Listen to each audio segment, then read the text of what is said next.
What's going on, guys? I'm Luigi and this is the Galaxy Tab A8. Let's get right into it. I've been using this tablet for the last 6 weeks or so and I have some mixed feelings about it. It's Samsung's cheapest tablet. When this tablet first launched early 2022, it retailed for £219 or $230. But right now you can find it for £169 or $190, which makes it very appealing at those price tags. But that comes with a few caveats, but we'll get to those in just a second. Let's begin with the build. Samsung really did a good job with the build quality of this tablet. It feels really nice on the hands, it's very thin, it's very light, and it's made out of metal, and it just feels really good, especially with the rounded corners, so it doesn't feel like it's digging into your hands or anything if you're holding it for long periods of time. You get the power and volume control buttons either at the top if you're seeing it from landscape, or to the right hand side if you're seeing it on portrait. It also has a 3.5mm headphone jack and 4 really good speakers. But not really, the tablet is built exceptionally well for a tablet at this price point. Let's get into the battery of this tablet. This tablet contains a battery of 7040 mAh, which will be more than enough for some light gaming, entertainment, and just browsing and doing some light tasks on your tablet like taking notes. It can be charged by USB-C, but the problem is that it doesn't support fast charging, which is a little bit annoying, but in this case, I don't mind when the battery is this big and is so efficient at making it last the whole day. I kind of used it for about 4 to 5 hours a day, like I say, with some light gaming, taking notes, writing the script for this video, doing the usual everyday tasks like browsing on Google Chrome and going on Facebook and Instagram and all the social media, and it definitely lasts you the whole day, probably around 80% brightness, so keep that in mind. But it's definitely lasts you the whole day, going from 8 in the morning all the way till 8 p.m. If you're using it for about 4 to 5 hours a day. This tablet also has something that we don't see very often right now, which is the ability to expand the storage up to 1 terabyte with a micro SD card, which is quite good to have if you're going to buy the base model of this tablet, which is the 32 gig model, which is the one that I'm currently reviewing. But now let's go into the most important part of this device, and that is the display. And this is where I have my mixed feelings about. It's a 10.5 inch wide angle display with 1920 by 1200 resolution with a 16 by 10 aspect ratio and a refresh rate of 60 Hz. The 16 by 10 aspect ratio of the display makes it perfect for entertainment like watching YouTube videos or watching movies. The 60 Hz display is not something I'm really bothered about. At this price point, I don't expect Samsung to put anything above 60 or 90 Hz of refresh rates on their displays.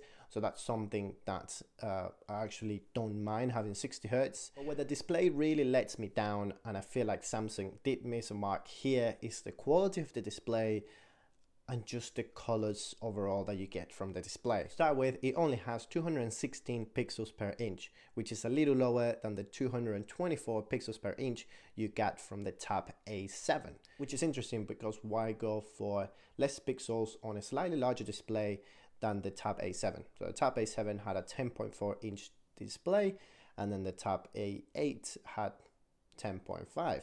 So surely you would have more pixels per inch, so you have a better resolution and better colors, but I don't know what happened there with Samsung. Also, this display kind of displays a bit of a blue tinge. It has a bit of a blue tinge that kind of like makes the screen look a little bit cooler, and it's a lot more visible when you have apps running with white backgrounds. It doesn't really, you cannot really tell when you on entertainment or when you're gaming, but if you kind of like just taking notes or browsing on Google, and obviously Google has a very white background, you can tell that little weird blue tinge, which is again a bit interesting, and it doesn't really look nice. And this is something that really surprised me, especially coming from Samsung, that they have some really amazing TVs and TV technology, and they have some amazing monitors, and obviously all the flagship stuff have really amazing displays. And obviously the Tab A7 didn't have a bad display, but it seems a bit of a downgrade, and it seems to Samsung did definitely miss the mark with the display on the Tab A8, which is, again, I don't understand it when Samsung has definitely all the resources to be able to put a slightly better display or make sure that the display from the Tab A8 is better than the Tab A7 without having to add more to it or without increasing the prices. So I'm not really sure what happened there, but they definitely did miss the mark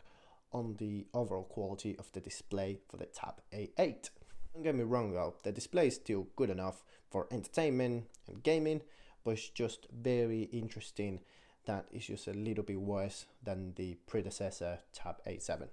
I will completely skip over the cameras because I'm pretty sure if you buy this tablet, whatever you have on your pocket right now is 100 times better than the tablet. And please don't be one of those people that take pictures with the tablets or take selfies with the tablet. Just please don't do it, please. And to finish on a good note, the quad speakers this tablet has are absolutely amazing. You get 4 speakers, 2 on the right hand side and 2 on the left hand side, and they're absolutely amazing. Loud, clear, and just powerful for entertainment, watching videos, watching a movie, obviously gaming and all that kind of stuff. It's just really amazing. And definitely the build and the speakers of this tablet is what makes it good at this price point. I think this tablet will be good for 2 types of people.